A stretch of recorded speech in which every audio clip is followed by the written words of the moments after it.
She messaged me precisely at 5 p.m. Can't make it tonight. I knew her exact location when she sent that text, so I replied with a single word. Okay. That evening, I ordered her favorite lavish dinner for two, had it delivered to her ex's place, and put my name on the order. Her name was Lila. We'd been a couple for just over 2 years, sharing my apartment for most of that time. To the outside world, we were the ideal pair, but behind closed doors, I always felt like I was under scrutiny. Lila had this lingering connection with her ex, Ethan. He wasn't just a former boyfriend. He was a constant presence in her life, the one who slipped away but remained her best friend. I'm not naive. From the start, I made it clear I wasn't comfortable with it. We had a massive argument about it. She sobbed, called me possessive and insecure, and swore their bond was purely platonic. She insisted I needed to trust her. Like an idiot, I relented, but with a condition: total openness. No hidden calls, no, we just bumped into each other, excuses. She agreed. For a time, it seemed fine. Ethan faded into the background. But in recent months, his presence grew more tangible. She'd grin at her phone, and when I asked who was texting, she'd say, "Just my sister," a little too fast. She started bailing on our plans with last-minute emergencies. A friend's car broke down. A colleague needed urgent help. The excuses were just plausible enough to make me feel guilty for questioning them. The final blow to my trust came about a month ago. We had a shared phone plan for convenience, and while paying the bill online, I noticed a feature to manage device location settings.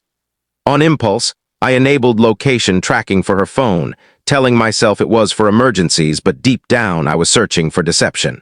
I didn't have to wait long. The next week she claimed she was at a late-night Pilates class. I checked her location. She was at a cocktail lounge across town.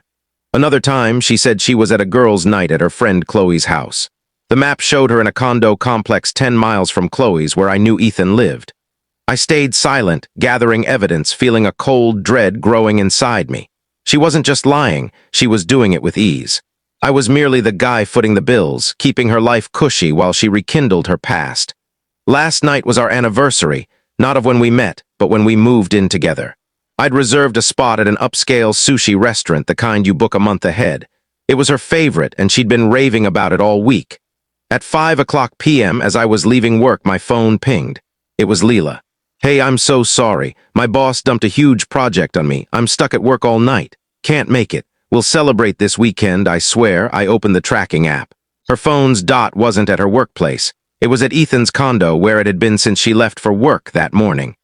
The lie was so bold, so insulting, that I didn't feel rage, just a sharp, icy clarity. This was the end. But it wouldn't be a shouting match. It would be calculated, quiet, and unforgettable. I texted back one word: okay. I went back to my empty apartment, sat on the sofa, and reflected. I thought about the 2 years I'd invested, the trust I'd extended, the future I thought we were creating. And I planned my exit. I could have just packed her stuff and left it outside, but that wasn't enough.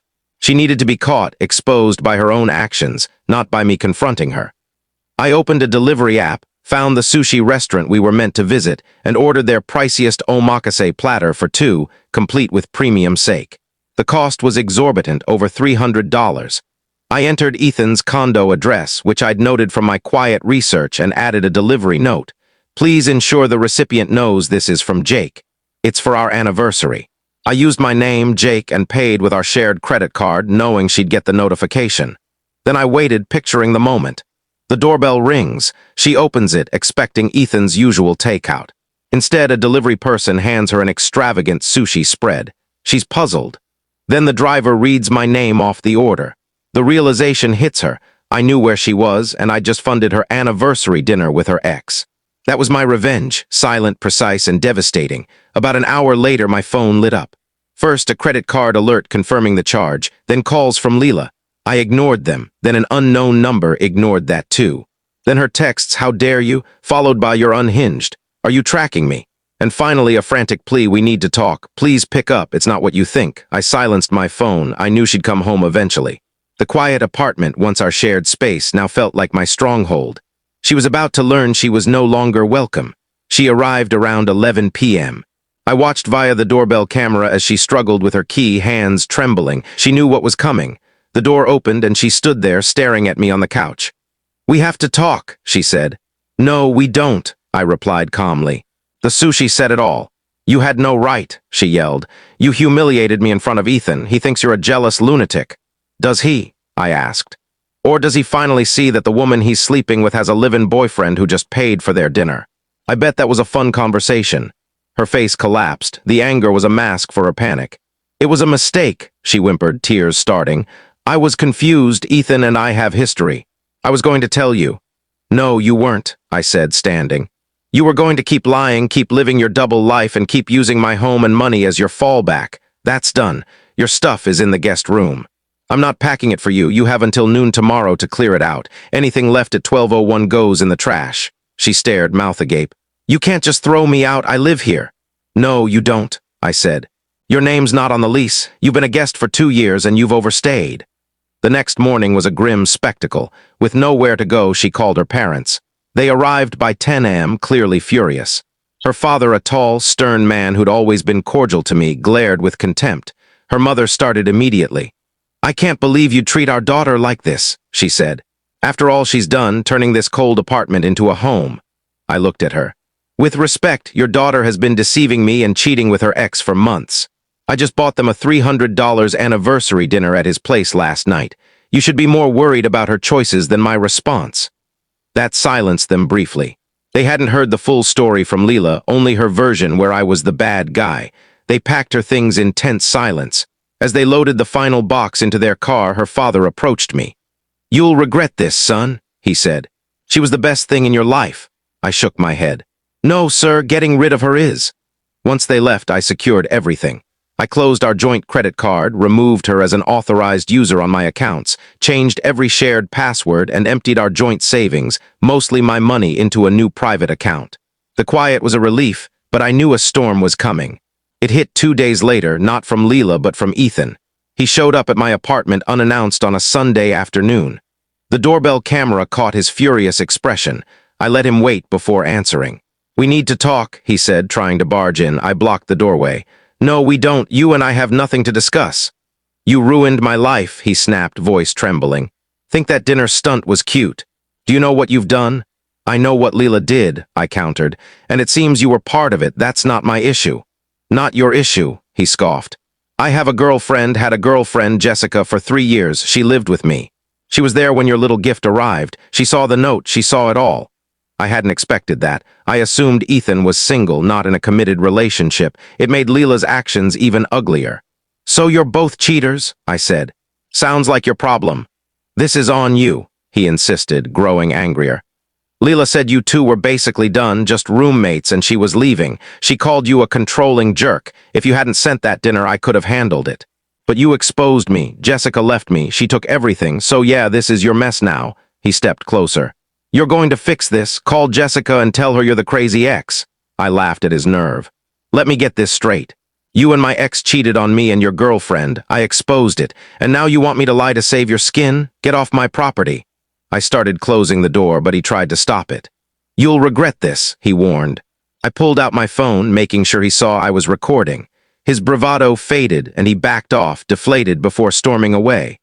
Lila's next move was financial. A few days later, my bank flagged a fraud attempt on an old department store card we'd opened for furniture. I was the primary holder, but she had a card. She'd tried to buy $2,000 in gift cards online. The bank system caught it and declined the charge. I spent an hour with their fraud team, closing the account and filing a report. It was another piece of evidence against her. Then came the smear campaign, as expected, but with a twist.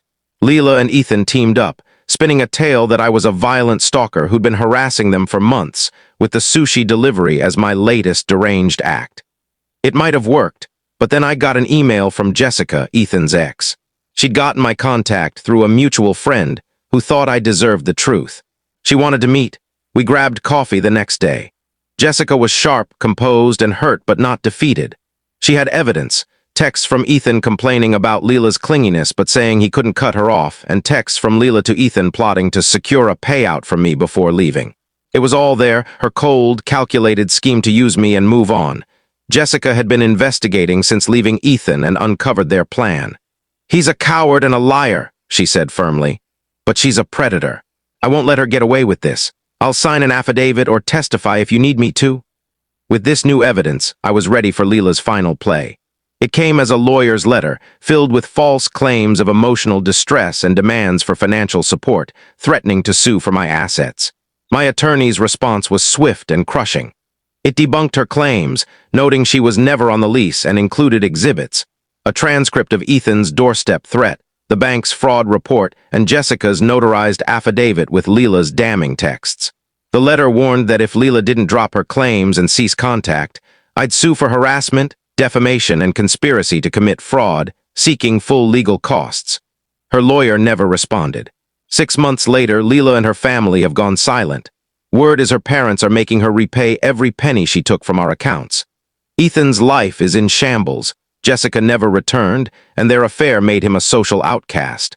Lila's now in a cramped apartment in a rough neighborhood, working temp jobs and buried in debt. She didn't just lose a partner.